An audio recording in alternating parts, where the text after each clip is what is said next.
আসসালামু আলাইকুম। যাইতেছিলাম একটু ক্যান্টনমেন্ট। যাওয়ার পথে দেখি যে একটা হেলিকপ্টার আমাদেরকে ফলো করতেছে। আমরা তো ছুড়ে ছুড়ে টান। সামনে একটা বাসের কারণে আমরা অবশ্যই হেলিকপ্টারটা পিস করতে পারি নাই। বাসটার কারণে ব্রেক দিতে হয়েছে, হেলিকপ্টারটা আমাদেরকে পার করে চলে যায়।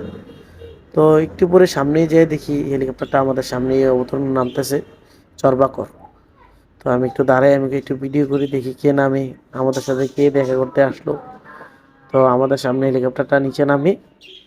নিচে নামার পরে জানতে পারলাম যে আসলে হেলিকপ্টারটা আমাদের চরবাগরে এক ওমান প্রবাসী ভাইয়ের সাথে দেখা করতে এসেছে।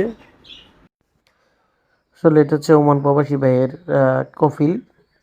তো ওনার সাথে সম্ভবত বন্ধুত্বের সম্পর্ক, কে বিয়ের দাওয়াত খাইতে আসছে ওমানের।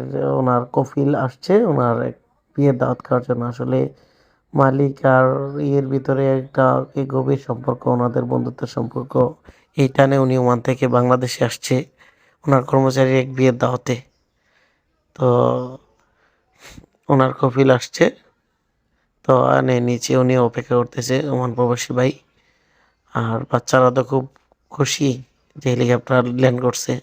তো আমিও নেমে হেলিকপ্টার দিকে গেলাম, দেখাই যে আসলে ওনার কফিল যে আসছে এটা দেখানোর জন্য। যে হেলিকপ্টার থেকে পাইলটটা নামলো, নামানোর পরে উনি ওই পাশ দিয়ে যে সে দরজাটা খুলবে।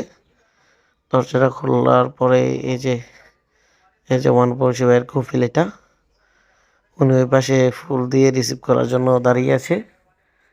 তো এখানে মাদ্রাসার অনেক ছাত্রছাত্রী দেখা যাচ্ছে ফুল নিয়ে দাঁড়িয়ে আছে, ঠিক আছে। তো আমরা যাচ্ছিলাম ক্যান্টনমেন্ট ফাঁক দিয়ে, এটা দেখলাম। এখন আবার হেলিকপ্টারটা চলে যাবে, হেলিকপ্টারের গন্তব্যস্থান থেকে হেলিকপ্টারটা আবার চলে যাবে এখন। এই তো আবার এটাও মেঘনা গ্রুপের একটা হেলিকপ্টার। এখন আবার হেলিকপ্টারটা এখন ওনাকে নামিয়ে দিয়ে চলে যাবে। পরবর্তীতে সম্ভবত ওনারা গাড়ি দিয়ে যাবে আর কি। তো ধন্যবাদ সবাইকে ভিডিওটি দেখার জন্য।